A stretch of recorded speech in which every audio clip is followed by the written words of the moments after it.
د الله سره چې کومې وعدې دوی کړې وي چې الله ستا دین به منو او موږ کلمه ویلې ده د دغې کلمې لاندې به ژوند تېرو، نو هغه وعده یې پوره نه کړه.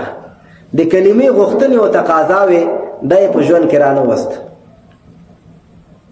اخلاق، عمل او رواج، کلتور او دستور دا ټول د پردیو د کفارو په طریقه باندې شو. نو الله فرمایي په سبب د ماتولو د دې وعدو لره لعناهم لعنت وکړو موږ په دې باندې.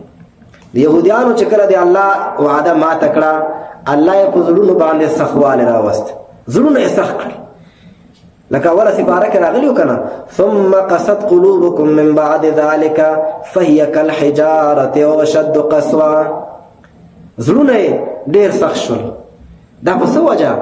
چې د الله د دین دعوه یې کړی و چې موږ د الله دین منو، خو لیکن دوی په عمل کې د الله دین رانهوست. داسې قوم، داسې خلک، داسې ولس چې هغوی د الله د دین دعوه وکړي، کلمه ووایي، خو لیکن د دوی په عمل کې دین نه ښکاري، د دوی په اخلاقو کې دین نه ښکاري، د دوی په ژوند کې دین نه ښکاري. نو الله ډېره غټه سزا خو یو دا ورکړي چې الله په دوی باندې لعنت وکړي. یو بله دا چې الله د دې خلکو په زړونو باندې سختي راولي. تاسو اوس د مسلمانانو په حال باندې لږ نظر واچوئ. مسلمانان د دغسې حالاتو سره مخ شوي که نه دي مخ شوي؟ مسلمانانو زړونه څومره سخت شوي دي چې په فلسطین کې 50,000 مسلمانان د بمونو لاندې وسوځېدل، ماشومان، زنانه، سپینګیري، ځوانان. دوی باندې اسرائیلو بمونه خطا کوو او د مسلمان حال سو، مسلمانانو به داسې په غفلت کې وخت تېروو، ټیک ټاک، فیسبوک او کرکټ میچونه دا به یې کته. او خبرې په اسپانیا کې چې دا یو اروپا کې یو ملک دی، کافران دي، اسپانویان کافران دي، صلیبیان دي. د دنیا په سطح باندې د فوټبال شوقي خلک دي. په اسپانیا کې د فوټبال ګراوند جوړ شوی دی. هلته د دنیا په سطح باندې مسابقې کېږي د فوټبال.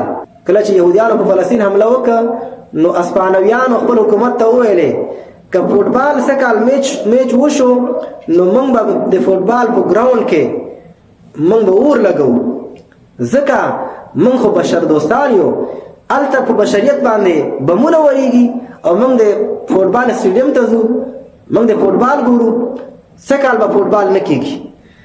د فلسطین د خلکو د همدردۍ دپاره به موږ فوټبال څه کال لغوه کوو.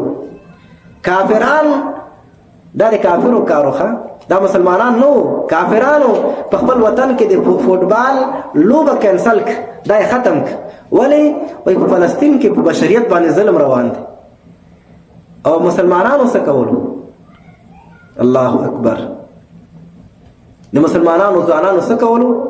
هغوی کرکټونه کتل، هغوی میچونه کتل چې میچ به څوک ګټي. هلته یې په مسلمانانو ورونو باندې څه حال روانو؟ دومره احساس چاته نه کېده لکه یو پیشو چې چېرته مړه کېږي په هغې باندې خلک دردېږي.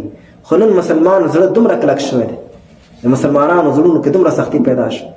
ځوان په غفلت کې، سپینګیری په غفلت کې، زنانه په غفلت کې. داسې حالات موږ باندې په ځان راوستی، الله نه دی راوستی. لکه کوم حالات چې په یهودو راغلی وو. وجعلنا قلوبهم قاسیه.